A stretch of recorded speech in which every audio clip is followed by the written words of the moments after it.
మన ఆంధ్రప్రదేశ్ ప్రభుత్వ అసెంబ్లీలో కొంతమంది పెద్దలు చేసిన కామెంట్స్ పై మెగాస్టార్ చిరంజీవి గారు స్పందించిన విధానం ఏమైతుందో అది సత్యం, 100% సత్యం, 100% సత్యం. అప్పుడు వైఎస్ జగన్మోహన్ రెడ్డి గారి హయాంలో ఆయన సీఎంగా ఉన్నప్పుడు, పేరు నాని గారు సినిమాటోగ్రఫీ మంత్రిగా ఉన్నప్పుడు ఇండస్ట్రీ నుంచి చిరంజీవి గారితో పాటు చాలా మందిని వారు ఆహ్వానించారు. అందులో నేను కూడా ఒకండి. చిరంజీవి గారు మాట్లాడుతూ నానుమూర్తి కూడా వచ్చాడు మాతో అన్నారు. కాబట్టి చాలా మంది మీలాంటి మిత్రులు నన్ను ఈవేళ అక్కడ ఏం జరిగిందని అడుగుతున్నారు. కాబట్టి చెప్పాల్సిన బాధ్యత నాపై ఉంది. కాబట్టి నేను చెప్తున్నా, సత్యం చెప్తున్నాను మీకు.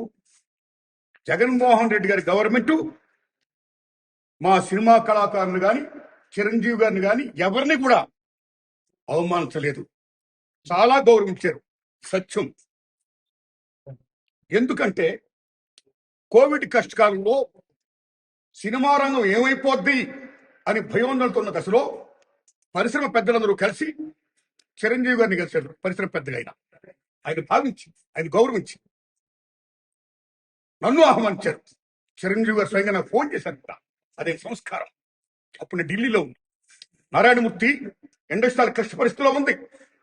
భారీ చిత్రాలతో పాటు సగటు సినిమా తీసిన ఇలాంటి వాడు అందరూ కూడా రావాలి, విప్రెన్స్ చెప్పాలి, మనందరం ప్రభుత్వాన్ని కలవాలి, ప్రభుత్వం నుంచి మనకి ఏ సహాయ శాఖలు వస్తాయో మనం స్వీకరించాలి, మనం విన్నవించాలి అని చిరంజీవి గారు చెప్పడం, అందరం మీట్ అవడం చిరంజీవి గారి ఇంట్లోనే ఇది జరిగింది. అప్పుడు అనేక మంది వారి అభిప్రాయాలు చెప్పారు. ఆయన్ని తీసుకుని మన సీఎం గారితో నేను చెప్పారు. వారు సీఎం గారితో మాట్లాడారు స్వయంగా. అలాగే నేను కూడా పేరు నాని గారి మీద విజ్ఞప్తి చేశాను పందరులో. అలా చాలా మంది విజ్ఞప్తి చేశారు. ముఖ్యంగా చిరంజీవి గారు తీసుకున్న రోలు salute, whole hearted telling.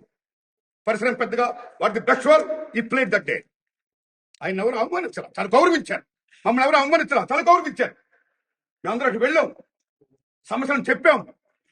CM Jaganmohan Reddy గారు సానుకూలంగా స్పందించారు. పేరు నాని గారితో మాట్లాడి ఏం కావాలో మొత్తం తీసుకోండి, అన్ని మనం చేద్దాం అని కూడా చెప్పారు. ఇది జరిగిన సత్యం అండి, ఇది జరిగిన సత్యం.